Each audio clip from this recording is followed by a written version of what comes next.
Magandang gabi po sa lahat, Luzon, Visayas, Mindanao, kung saan kayong dako ng mundo po tayo nagbabalik dito sa ating munting channel, Samuel Soriano TV 29 para mag-discuss ulit ng another coins. At ito po ay ating hilig pangulikta ng barya, kaya ako tayo nandito nagsiseling ng kanilang mga halaga para malaman natin ang kanilang mga presyo sa pandaigdigan natin mga platform. Ayan, kung magkano na talaga. At isa po tayong kolektor, ayan po.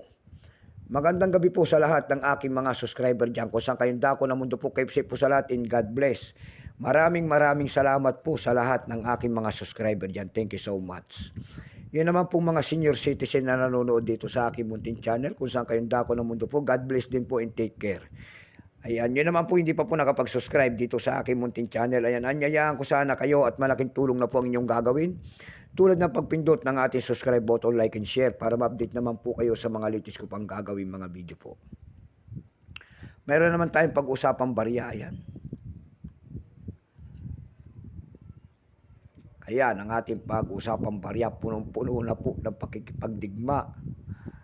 Makikita nyo po ang isang imahe ng isang lalaki. Ayan, nakaharap po sa akin. Siya po ang ating dakilang bayani na si Jose Rizal, hindi Republika ng Pilipinas. Ayan, tad-tad na po. Tad-tad na ng pakikipagdigma. Ending year 1975 po, wala na yung 19 niya po. Ayan, kinupas na ng panahon. Nakapaloob po ito sa bagong lipunan series. Ayan. Bago tayo magsimula sa ating talakayan, kilalanin mo muna natin siya. Issue po, Philippines po, period Republic, 1946 up to date po, type. Standard circulation coins years, 1975 hanggang 1982. Value nito 1 peso, nakapaloob po ito sa bagong lipunan series. Currency piso, 1967 up to date po. Composition po nito ay copper nickel. May bigat po itong 9.5 grams, may haba pong 29 mm. May kapal po naman itong 1.9 mm. Hugis po bilog. Orientation nito ay middle alignment. Itinigil ang paggamit nito noong January to 1998. Number NDAS 3748. Reference number KM-209. Kung tawagin ang kanya nasa likod, ito po ay Coat of Arms of the Philippines. Ito pong year 1975, dalawang klase po ang inilabas. May proof po nito na 4%. Itong hawak natin, ito po ay 1975, 15% po.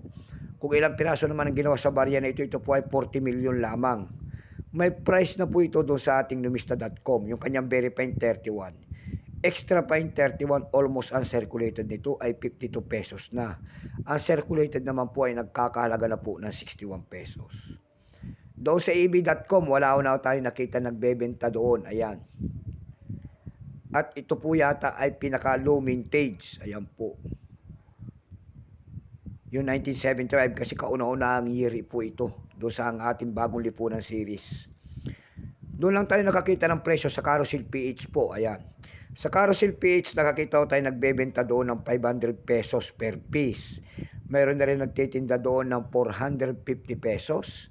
Nasundan po ito ng 350 pesos. Ayan lamang po ang aking may babahaging kanyang presyo. So hanggang dito na lamang po, Luzon, Visayas, Mindanao, kung saan kayo dako na mundo po. Keep safe po sa lahat and God bless.